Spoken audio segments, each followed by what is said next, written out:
আসসালামু আলাইকুম রহমতুল্লাহ। প্রিয় শুভাকাঙ্ক্ষী, প্রিয় সহযোদ্ধা বন্ধুগণ, সবাই কেমন আছেন? আলহামদুলিল্লাহ, আমি আল্লাহ তাআলার রহমতে অনেক ভালো আছি। যদিও শরীর খুব অসুস্থ, অনেক মায়া কান্না, অনেক দুঃখ কষ্ট, অনেক কিছুই আমরা চিন্তাধারা করি।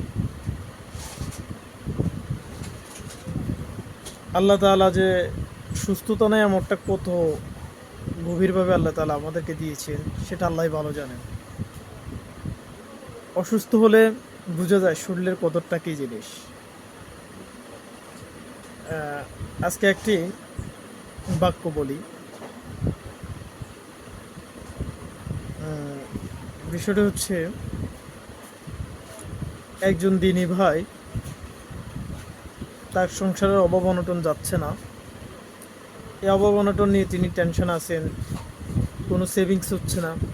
তখনই ওনার একজন মুরব্বির কাছে গেলেন, যাকে আমরা আলেম ওলামা বলি বা টিচার বলি, শিক্ষক বলি, সম্মান করি।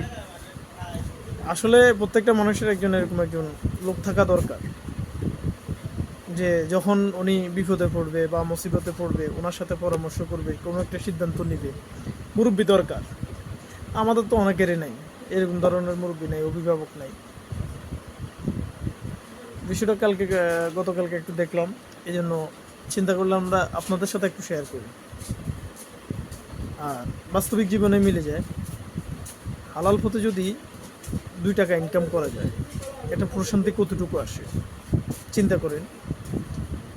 যে লাখ লাখ টাকা ইনকাম করে, তার ফ্যামিলিতে তার মা অসুস্থ, বোন অসুস্থ, বউ অসুস্থ, ভাই অসুস্থ, ছেলে মেয়ে অসুস্থ, পরিবারেতে শান্তি নাই, আজকে তার চাহিদা। আর যে 10 টাকা ইনকাম করে, সীমিত পরিসরে ইনকাম করে, দেখেন তার ফ্যামিলিটা খুব সুশান্তিতে বসবাস করতেছে। তার ছেলে সুস্থ, তার মেয়ে সুস্থ, তার ওয়াইফ সুস্থ, সে সুস্থ। তাহলে সেটা হচ্ছে আল্লাহ তাআলার নিয়ামত। আসলে শুধু সেভিংস করলে হবে না। আল্লাহ তাআলা শুকরিয়া আদায় করতে হবে যে আমি কত বড় নিয়ামত ভোগ করতেছি। যে নিয়ামতটি হচ্ছে, আমার পরিবারের সবাই আলহামদুলিল্লাহ সুস্থ।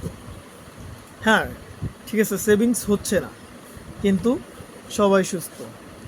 এখন আজকে যদি আমি বেশি টাকা ইনকাম করতে যাই, অনেক টাকা ইনকাম করতে যাই, কিন্তু দেখা গেছে যে আমি ইনকাম করলাম, কিন্তু মাসে 50-60 হাজার টাকা ইনকাম করলাম, আমার ফ্যামিলি খরচে চলে যাচ্ছে, অসুস্থ, এমনি সামনে অনেক টাকা চলে যাচ্ছে।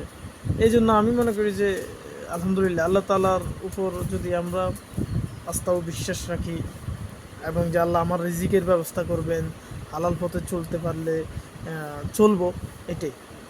তো বিষয়টা হচ্ছে, দেখুন, আশা করি এই নিয়ামতটা ভোগ করতেছি আমরা সবাই, যে আলহামদুলিল্লাহ সীমিত ইনকামের মধ্য দিয়েও একটা পরিবার শান্তিতে বসবাস করতে পারে, যদি ঠিক বলে যে পরিবারের সবাই শান্তিতে থাকে। আর অনেক টাকা ইনকাম করেও একটা পরিবার নিয়ে বসবাস করা যায় না, যদি আপনার পরিবারের মধ্যে শান্তি না থাকে। যদি একজন অসুস্থ রোগী থাকে, বাচ্চা অসুস্থ, মা অসুস্থ, বউ অসুস্থ, এভাবেই।